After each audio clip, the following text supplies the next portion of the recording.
บ่แม่นว่าไปโวยวายฟูมไฟายโทษนั่นโทษนี้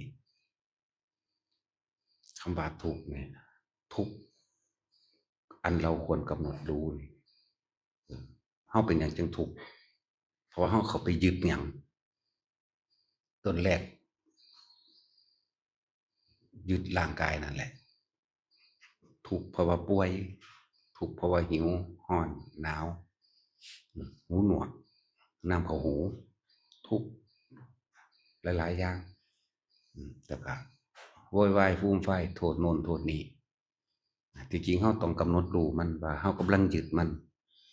เพราะร่างกายนี่เป็นธรรมชาติอันหนึ่งอาศัย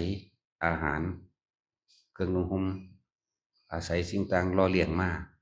บ่ต่างจากต้นไม้เด้พวกเฮาก็ดีมันก็อาศัยน้ำอาศัยดินเหมือนกันร่างกายเนี่ยก็มีดินมีน้ำมีลมมีไฟธาตุไฟให้ความอบอุ่นธาตุลมก็ให้ความเย็นแล้วธาตุดินเย็นน้ำไฟลมเมื่ออาศัยค่ำเขาอาศัยอาหารล่อเลี้ยงตัวเองไปเฮาบังคับมันบ่ได้เด้ที่จะไม่ให้แก่ที่จะไม่ให้เก็บที่จะไม่ป่วยและที่จะไม่ให้ตายบ่มีเด้เฮาต้องกำหนดรู้มันแล้วก็ต้องยอมรับในความเป็นธรรมชาติของร่างกายต้องเป็นแบบนี้ต้นไม้ก็ยังเป็นแบบนั้นคือต้นบักฮุ่งนั่นแหละเฮาเห็นมันตายง่ายแน่นั่นเริ่มต้นแรกตั้งแต่เฮาเอาในมันเมล็ดมันไปเพาะขึ้นมาจนเกิดเป็นหน่อก็อาศัยการรดน้ำพ่นดินเลยจังเติบโตสวยงามได้แต่รดน้ำมั่งบ่รดน้ำมั่งก็แกะก็แกนไปก็บ่สวยงามก็คือคนบ่ต่างกันดอกบัดนี้เวลาเฮาป่วยจังซี่เฮาอย่าไปโทษสิ่งอื่นโทษนั่นโทษนี่เป็นน้ำนั่นเป็นน้ำนี่คือทางหมอทางแพทยศาสตร์เออข้าวเหนียวก็ว่าน้ำตาลหลายเบาหวานข้าวเจ้าก็บ่ได้อีกเอาไปมาฤาษีสแตกหยังก็บ่ได้บัดนี้เนาะอาหารนี่ก็ใหม่เกินไปอาหารนี่ก็ดิบเกินไปเฮ็ดจังได๋มันสิพอดีเดี๋ยวก็ว่ากินนั่นบ่ได้กินนี่บ่ได้เห็นบ่ล่ะเขาหาผลงานแปลกประหลาดบ่โทษไปเบิดเอาโลดนั่นแหละคือพวกเขาก็อย่าไปโทษว่าแม่นแล้วกินอาหารสุกๆดิบๆเลยเป็นมะเร็งว่าอันแล้วกินข้าวเหนียวหลายเลยเป็นเบาหวานบ่กินนั่นกินนี่เลยเป็นโรคนั้นโรคนี้กินเหล้าก็เป็นโรคมะเร็งนั่นมะเร็งนี่สูบยาก็มะเร็งนั่นมะเร็งนี่เออพุ่นเข้าไปฮอดกำหนดว่าสูบยามื้อหนึ่งสิลดลงเท่านั้นวินาทีเท่านี้วินาทีเนาะนี่มันก็จะมองออกข้างนอกแบบนั้นเฮาก็เลยชินว่าเฮารับข้อมูลข่าวสารแต่แบบนั้นเลยมองโทษออกข้างนอกเฮาต้องกำหนดรู้กันมันเป็นโลกก็เพราะว่ากรรมเก่าเฮานั่นแหละนี่กำหนดรู้ขันธ์ห้าเป็นภาชนะรองรับกรรมเก่าสิ่งที่เฮาเฮ็ดไว้เมื่อวานนี้หรือชาติที่แล้วบัดพุ่นล่ะสาเหตุมันมาจริงๆความยึดมั่นถือมั่นความอยากได้อยากดีอยากมีอยากเป็นความปรารถนาความสมหวังดังใจปรารถนาความจีรังยั่งยืนปรารถนาความบ่ตายปรารถนาความบ่แก่ไม่แก่ไม่เจ็บและไม่ตายปรารถนาความไม่พลัดพรากจากบุคคลอันเป็นที่รักสิ่งอันเป็นที่รักพุ่นสาเหตุมันมาพุ่นวันนี้แค่เรื่องร่างกายเลยเกิดกลายเป็นทุกข์ภายนอกนึงเด้ถ้าเฮาเข้าใจทุกข์จริงๆอยู่ที่ใจอยู่ที่ข้างในเฮานี่เองอยู่ที่สัญญาอยู่ที่ความจำอยู่ที่พวกเฮาคิดค้นอยากให้มันเป็นตอนเฮา19ปี20ปีรู้สึกว่าแข็งแรงแต่ว่าตอนนี้มัน40-50แล้วอยากให้มันเป็นคือ20ปีนั่นแหละแต่เฮารู้โดยธรรมชาติก็เป็นธรรมดา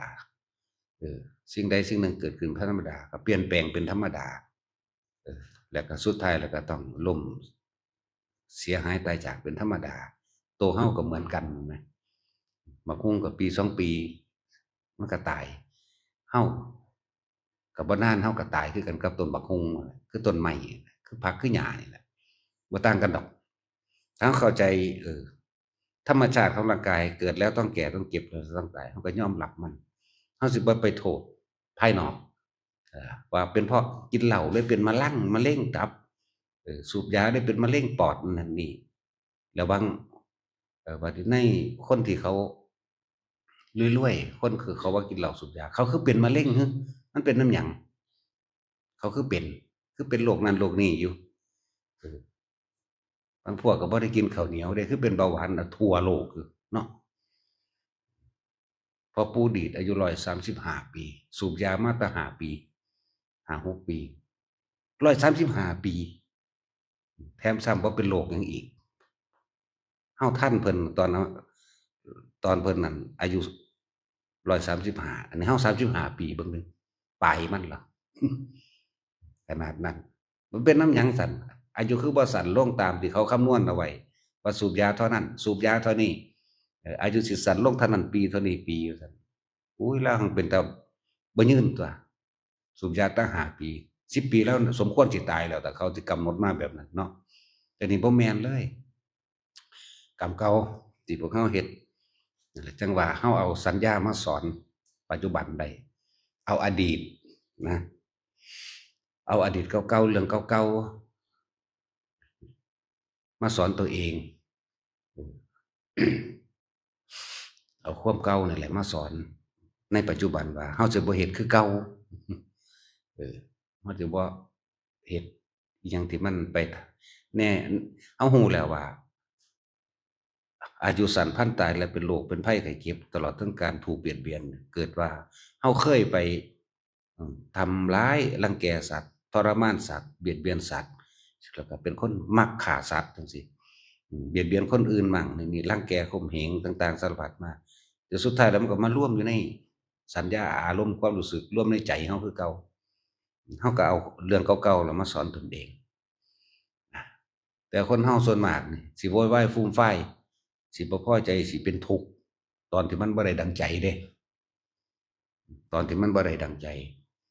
เจ็บป่วยก็บ่ได้ดังใจทางร่างกายเออปรารถนาสิ่งใดสิ่งหนึ่งแล้วก็บ่ได้มาก็บ่ได้ดังใจทั้งใจทางคนยึดมั่นถือมั่นนี่มันสิโวยวายฟูมฟายถ้าไปประมูลนั่นประมูลนี่เฮ็ดนั่นเฮ็ดนี่หรือถูกขัดขวางจังซี่ก็ว่าเป็นนำอีนั่นเป็นนำผู้นี้เป็นนำองค์กรนั้นหน่วยงานนี้มันก็โทษออกไปฮอดทางนอกเป็นนำหนาวพร้อหนาวเกินไปร้อนเกินไปก็มีเป็นนำฝนก็มีเป็นนำหลายๆอย่างนี่เลยโทษออกทางนอกไปจังซั่นแหละบ่ได้โทษความยึดมั่นถือมั่นตัวเองเด้เนี่ยจังว่าถูกเขาควรกำหนดรู้อันตอนมันได้ดังใจคันบ่โทษหยังก็แปลกประหลาดบ่ล่ะแม่นบ่ล่ะเนี่ยตอนบ่ได้ดังใจนี่มักสิโทษโยนความผิดหลายอย่างแต่ว่าตอนได้ดังใจบ่โทษเดะจังซั้นแหล้วนั่นแหละเพราะว่าความยึดมั่นถือมั่นในความได้ดังใจในความได้ตามที่ตัวเองมุ่งหวังปรารถนาบัดนี้มันบ่ได้ตามสมปรารถนาแล้วมันก็เลยโทษเวรกรรมหยังของกูเขาว่าเดะเนาะนั่นแหละถ้าเฮาบ่มีธรรมะคำสอนพุทธเจ้านี่เฮาสิหาทางออกจากทุกข์บ่ได้เด้อเออเฮาสิหาทางออกจากวัฏฏะอันนี้บ่ได้เลยเหมือนกันนั่นแหละถ้าตะเว้นบ่ขึ้นความมืดก็บ่เห็นความมืดก็ปกคลุมอยู่จังซั่นจนว่าตะวันขึ้นความสว่างจึง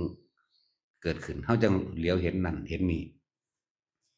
ธรรมะพุทธเจ้าถ้าบ่ปรากฏขึ้นมาเฮาก็บ่ฮู้ว่าเฮากำลังเป็นทุกข์เฮากำลังงมเฮากำลังจมเฮากำลังเป็นทุกข์กับสิ่งใดนะเฮาเลยบ่รู้แจ้งในทางนี่คือทุกข์นี่คือเหตุแห่งทุกข์เฮาสิบ่รู้นี่คือหนทางแห่งการดับทุกข์นี่คือทุกข์ที่ดับไปเนี่ยเฮาสิบ่รู้ตัวนี้เด้นั่นแหละจังว่าสั่งสมได้ยินได้ฟังแล้วก็นำไปพิจารณาร่างกายเจ้าของเองบ่หัดแต่ว่าร่างกายผู้อื่นดอกแต่ของเจ้าของก็ยังรักษาจะบ่ได้อยู่ก็มันเป็นธรรมชาติอันหนึ่งสิมีความเกิดขึ้นเปลี่ยนแปลงไปสุดท้ายก็เสื่อมสลายคือตายธรรมชาติของร่างกายผู้อื่นก็เหมือนกันของเฮาก็เหมือนกันที่เป็นหยังอายุสั้นพลันตายเป็นหยังจึงมีโรคภัยไข้เจ็บมากเป็นหยังจังพิการเป็นหยังจังตาบอดแต่กำเนิดหูหนวกแต่กำเนิดปากแหว่งเพดานโหวแต่กำเนิดก็เพราะเจ้าของเคยท ำลายและทำลายสัตว์ต่างๆเบียดเบียนไม่ว่าทั้งมนุษย์และอมนุษย์คือคนและสัตว์นั่นแหละเฮ็ดมาเฮาก็นำคำสอนเหล่านี้ไปพิจารณาซั่นตัวเลยว่าเอาสัญญามาสอนปัจจุบันนี่แหละเอาอดีตมาสอนปัจจุบันเพื่ออนาคตมันจังสิบ่ได้เป็นไปในทางที่ทุกข์ทรมานแต่คนส่วนมากนี่ปรารถนาแต่สุขอย่างเดียวเข้าข้างเจ้าของอย่างเดียวว่าต้องได้ต้องเป็นอันนั้นแหละเหตุใหญ่มันเลยรู้จักบ่ล่ะนั่นแหละสาเหตุตรงๆมันเลยเนี่ยคือความอยากนั่นเองตัณหาอุปาทานความอยากและความยึดไว้นะที่มันโมโหอะเพราะว่ามันบ่ได้ดังใจนั่นแหละก็เพราะว่าความอยากนั่นแหละที่มันโมโหนั่นน่ะแต่จังว่าทุกข์ควรกำหนดรู้ทุกข์อันเกิดแก่ร่างกายความเจ็บความปวดความป่วยความบ่สบายทุพพลภาพไปยากมายากชราไปแล้วก็เถอะทะกินข้าวก็บ่แซ่บแขวก็บ่มีหูก็หนวกตาก็ฟ้าฟางเฮาต้องยอมรับมันเด้ร่างกายบ่เป็นของเฮาเฮาบ่อาจสามารถสิบังคับได้เป็นแค่เรื่องเครื่องรองรับกรรมเก่าที่เฮาเคยทำไว้แล้วมันฝังไว้อยู่ในใจของเฮาเองอยู่ในสัญญาอยู่ในอารมณ์อยู่ในความรู้สึกของเฮาเองเพราะว่าเฮาปรารถนาความสุขความสมหวังต่างๆนานาสารพัดเออก็เลยต้องมีการแข่งแย่งชิงฆ่าปล้นจี้ทำร้ายใส่ร้ายกล่าวตูนินทาสารพัดแม่นสรรเสริญก็สรรเสริญเพื่ออยากให้ได้ตัวอย่างว่าเจ้าของก็อยากได้แบบนั้นสรรเสริญเพื่อสิเปรียบเทียบให้ลูกหลานหรือให้ผู้อื่นหรือให้ตัวเองอยากเฮ็ดได้เหมือนเขาบ่แม่นสรรเสริญแบบจากความจริงใจบ่แม่นย่องคนด้วยความจริงใจเด้มันยากๆเด้แนวหมู่นี้ยกย่องสรรเสริญโดยใจบริสุทธิ์ว่านี่เป็นคติตัวอย่างที่ดียากอยู่เด้ยกย่องสรรเสริญเพื่อเปรียบเทียบให้ญาติพี่น้องให้ลูกเต้าแล้วหลานหรือแม้กระทั่งให้พ่อให้แม่ให้ญาติๆตนเองผู้มีอายุมากกว่าก็สร้างเพื่อให้เขาเฮ็ดแบบนั้นให้มันได้ดังใจดังอารมณ์ตัวเองเด้นี่ก็มีเด้นั่นแหละกำหนดรู้กำหนดให้มันเข้าใจซะแล้วก็วางมันโดยความเข้าใจคือยอมรับนั่นเองว่างก็คือยอมรับร่างกายนี่ตายแน่ป่วยก็ตายบ่ป่วยก็ตายนะเฮาว่างใจตัวนี้ได้แล้วมันก็เป็นแบบนั้นของมันนั่นเฮาบ่สามารถบังคับได้คันบังคับได้มึงจะร้อนมึงจะหนาวมึงจะหิวมึงจะปวดเหี่ยวตอนนี้มึงไปปวดตอนอื่นบ่มีใครได้อยากปวดหยังสักอย่างเดะความจริงเรื่องปวดนี่ก็ดีแม่นบ่ล่ะบ่มีเลยเดะแต่ว่ามันปวดแต่มันบังคับบ่ให้ออกได้บ่ล่ะแม่นบ่ล่ะมันบังคับบ่ได้ปวดท้ายนี่เอามึงสิยุ่มไว้ปานใดสุดท้ายมันก็แตกปัวะคือเก่าหั้นตั่วปวดเหี่ยวมื้อนี้เอาแม่ยุ่มได้เออยิ่งพ่อใหญ่ทิศเมาเหล้านี่เหี่ยวสิส่งไปเลยแหล้วสะซ้ายอย่าหยังไปเลยแหล้วบัดนี้เนาะบ่อดอันนี้คือนำเลยจั่งซั้นแหละครับบ่มีผู้ใดบังคับได้เราต้องยอมรับและหาแค่ว่าควรหรือบ่ควรนะแต่ถ้าคนมีสติเขาก็ถ้าปวดเหี่ยวเขาก็ไปหลีไปบังไปหาถุงหาไต้ถ้าร้อนเขาก็ไปหาเฮ็ดให้มันเย็นถ้าหนาวก็เฮ็ดให้อุ่นแค่นั้นเองแต่เรายอมรับในเรื่องร่างกายว่าต้องตายแน่อยู่แล้วเรายอมรับอยู่แล้วว่าบ่เป็นของเราบังคับบ่ได้แต่ใจได้เป็นผู้สั่งการบัดนี้สั่งไปทำเลวก็ได้สั่งไปทำดีก็ได้เดะเราคือบ่ใส่มันไปทางทำดีไปทางที่มีมิตรภาพไปทางที่ประสานสมานมิตรหรือสร้างเสริมสร้างสิ่งที่เป็นประโยชน์ต่อผู้อื่นนะการทำเพื่อผู้อื่นก็คือทำเพื่อตัวเองนั่นแหละนั่นแหละจะว่า ตนแลเป็นที่พึ่งของตนก็คือการได้ช่วยเหลือผู้อื่นนั่นแหละเดี๋ยวมันก็กลับคืนมาเองโดยที่บ่ได้หวังยิ่งทวีคูณบัดนี้นั่นแหละเฮ็ดจั่งใดก็ใช้มันเป็นประโยชน์แหน่ซ้ำมันบ่ทันตายเนาะหลายๆคนถามตัวเองเบิ่งดีๆเกิดมานี่เคยมีประโยชน์ต่อผู้อื่นแล้วบ่เคยมีประโยชน์ต่อโลกอีหยังอยู่บ่ได้ปลูกคำว่าต่อโลกเว้ากว้างๆว่าได้เคยปลูกต้นไม้ได้เคยขุดคลองน้ำได้เคยขุดน้ำสร้างไว้คนกินซื่อๆโดยบ่ได้ไปคิดหยังอยู่บ่มีแต่ไปหาตัดเอามาเพื่อตัวกูเองหาตักเอามาตัวกูเอง